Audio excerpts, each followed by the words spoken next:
Thank you for chatting with us. My pleasure. So maybe you could start off talking about the importance of self-regulation and steering that in a student's education tool. Yeah, self-regulation is probably one of the most important skills that we have as learners, or we don't have. And what self-regulation embodies or includes is a subset of metacognition, in that it focuses on being able to set goals, monitor goal achievement, and in the case when you don't reach your intended goal, change strategies. And so in that sense, a learner with low self-regulation will attempt the same strategy to meet a particular goal over and over, but will not get any better at doing so, versus a highly self-regulated learner at some point will notice that the approach they're taking is not working, and that another one would be need to be explored. Mm-hmm. So do you find when you're making an education game or a tool that steering the student in certain directions is integral to the teaching? So guiding students is always an important part of designing any educational interventions, and especially the digital ones. You want to make sure that the tool itself, the environment itself, makes it very clear what the intended goals are, or whether the learner needs to set them, right? And so there are different tools. Some of them have the goals baked into them. Some of them are more like sandboxes where you can set your own goals. And if that's the case, it's actually probably a good idea for the tool to say, hey, set your own goal, rather than just to assume the learner will know how to do that. So we call that scaffolding, and scaffolding is what allows you to just reach a little higher than you would otherwise be able to without that support. And so by its very nature, scaffolding needs to fade over time, because if you keep getting supported, you don't have any reason to grow yourself in the way you learn. And so in that sense, scaffolding needs to be faded, and that is something that is requiring for you to actually know whether you can fade the scaffolding. So you need to detect what it is that the learner can do, what they still need support with, and when they have mastered a certain level of self-regulation, that scaffolding should go away and should not be given to them anymore, because at some point it probably becomes counterproductive. Mm. How important is it for the student to be aware of the scaffolding fading? That is another good question, and it depends very much on the philosophy you take overall in your system. When you think about, for instance, adaptive systems, there is the assumption that the system diagnoses what the learner needs and then gives them exactly what they need, and if the need changes, the system will change. And to what extent the learner is actually being made aware of that change is a really important consideration. Should I tell them? Should I make them aware of the fact that I just adapted to perhaps the need to rehearse something, which could support self-regulation, right? If I don't do that, then an adaptive system, as much as it is a well-meaning approach, could mean that I completely make the need for self-regulation unnecessary, and thereby turn what might have been an autonomous learner into someone who depends on the system to adapt for them in every step along the way. So it is almost a philosophical question as a learning designer. To what extent do I tell my learners, and needs to be considered in the overall pedagogical approach for the system. What else should we ask you on? Have you had any experience working with specific technologies like to target these topics, besides like games, like analog games, like digital games? Yeah, we mostly do this all in the context of simulations and games. And simulations you could think of as games without a win state and without too many of the playful elements, often without a narrative, but still as interactive and as visual as games can be.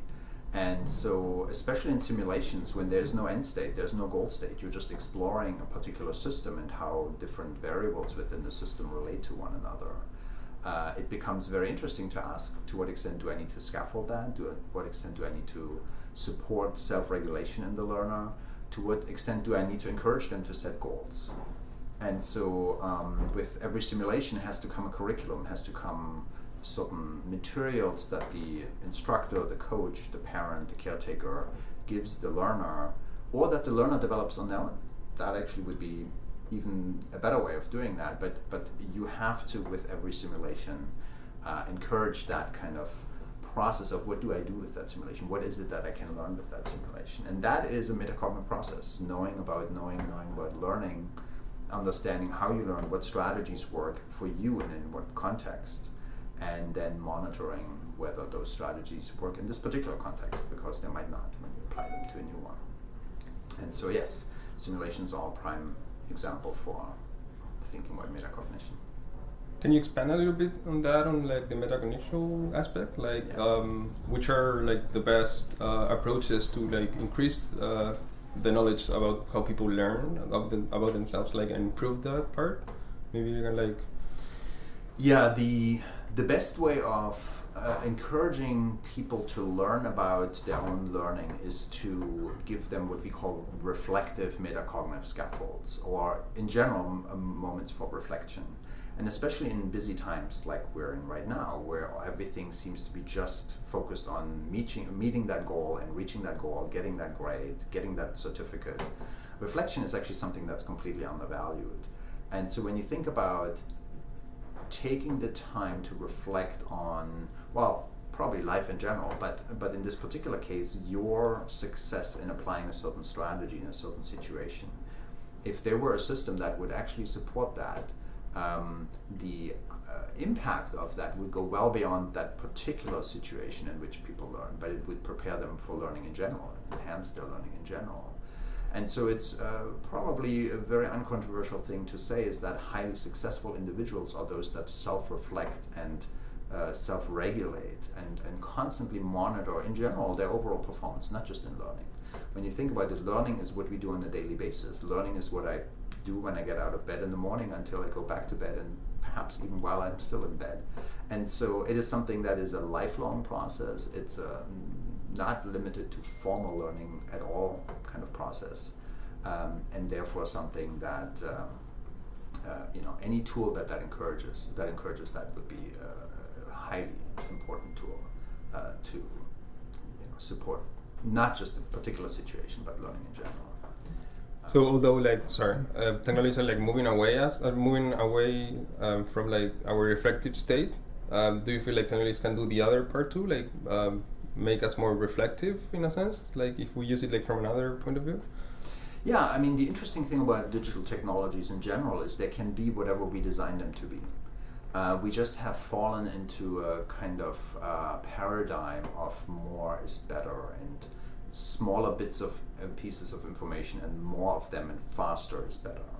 And but technology could do just the opposite. Technology could allow us to reflect more. Technology could actually take away some of the burden of processing, maybe filter out what we shouldn't be dealing with right now in emails, what might not be productive paths to explore in links on pages, etc. And instead help us reflect, instead help us focus on what is important, and help us actually understand how we learn and support our metacognition. Would you talk a little about the research that you've done on emotional design and how guiding sort of emotional state of the student can transfer to how much they retain? Yeah, emotional design is an emerging field in the learning sciences that is based on research on emotion and cognition that has a long tradition. So we know that positive emotional states in learners broaden cognitive resources as compared to negative states that make us focus on a solution and not consider alternatives.